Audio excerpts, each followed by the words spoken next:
Hey everyone, Carlos here from A Difficult Truth. So, first and foremost, I want to thank everybody for the amazing support on the previous video.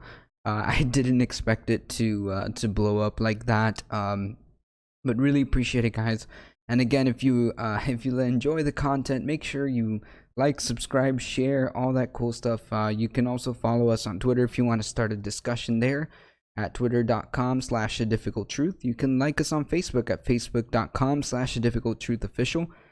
So today's video, unfortunately, we don't have internet, so I can't really pull up the tweet that I wanted to show you. So I'm gonna go ahead and read that out to you. A couple days ago, Donald Trump again slamming the usual the usual New York Times. Stated that a poll should be done on which is the most dishonest and deceitful newspaper, the failing New York Times or the Amazon lobbyist? Oh, the Amazon lobbyist Washington Post. They are both a disgrace to our country, the enemy of the people. But I just can't seem to figure out which is worse. The good news is that at the end of 6 years after America has been made great again, and I leave the beautiful White House, here's the part that I want to get to. Do you think the people, in parentheses, would demand that I stay longer? Keep America great. Both of these horrible papers will go out of business and will be forever gone. And be forever gone. So we know that Donald Trump has these wannabe dictator tendencies, and he's just more and more, it seems to me like he just keeps injecting these this idea that he would like to stay past his terms, which is actually extremely disturbing, and maybe someone out there will go ahead and start thinking about this kind of stuff, because each one of these little subtle messages are a grave threat to our democracy. He has stated before that he liked the idea of president for life, like Xi Jinping from China. He's also stated that because of the Mueller investigation, that he should get like a 2-year extension, or that he lost those 2 years in the time that the Mueller investigation was going on. So these are just subtle hints that this guy, if he had the chance, if he had the opportunity, he would totally find a way to stay in office for more than 2 terms, and that's just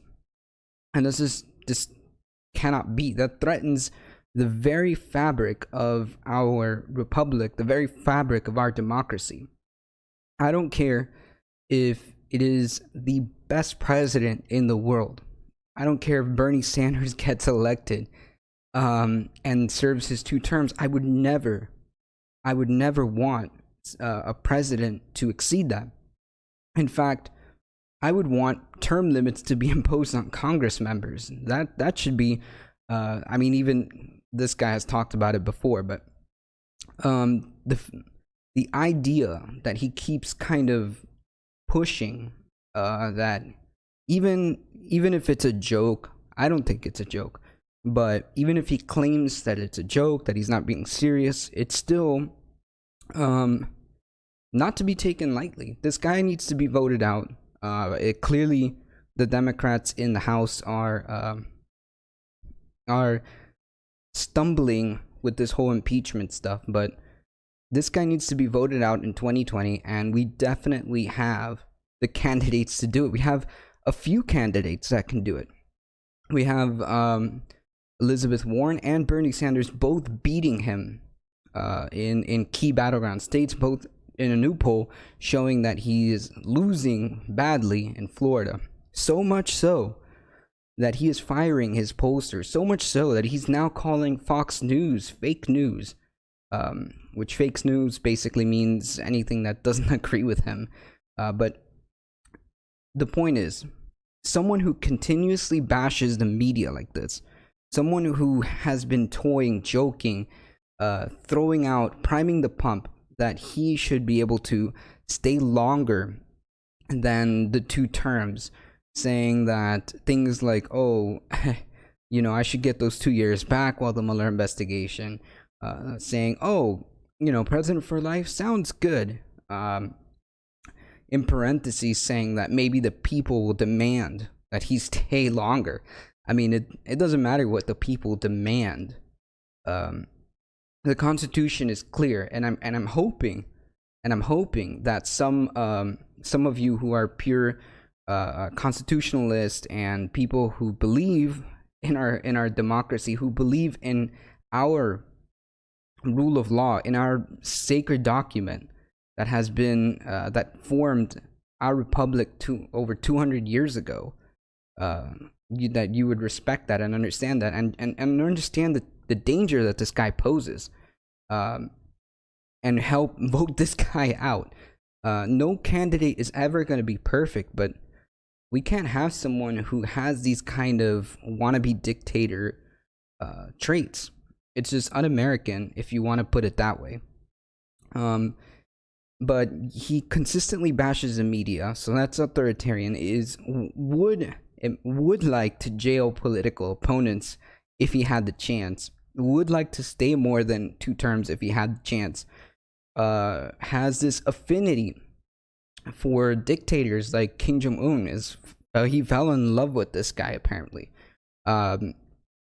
Is just in the palm of Putin's hand. Respects Putin.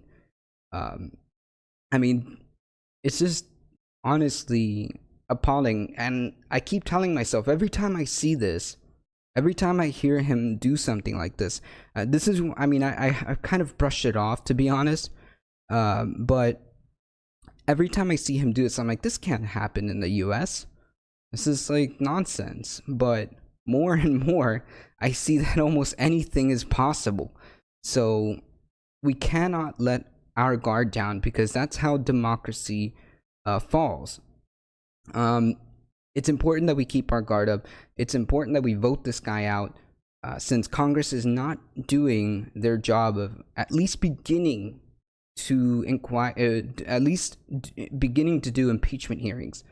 Nancy Pelosi is just slow rolling this, if she even does it at all, even though more and more people are calling for his impeachment.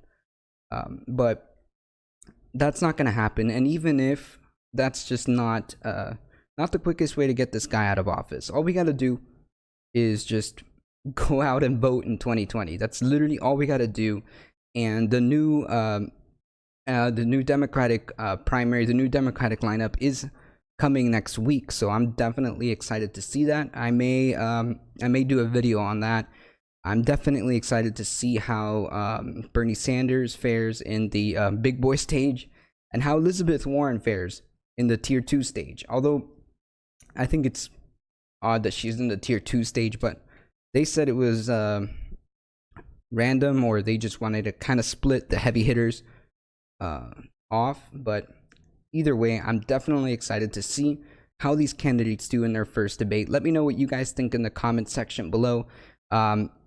And to anyone who wants to hold a debate, I would love to do that. I'm not a great debater, but I am willing to have a good faith conversation. So make sure you leave your comments. Make sure you follow us at Twitter, and we'll go ahead and have a awesome discussion there. And make sure you follow us on Twitter, Facebook, all that good stuff. I'll leave all the links in the description below, and I hope to see you guys in the next video. See ya!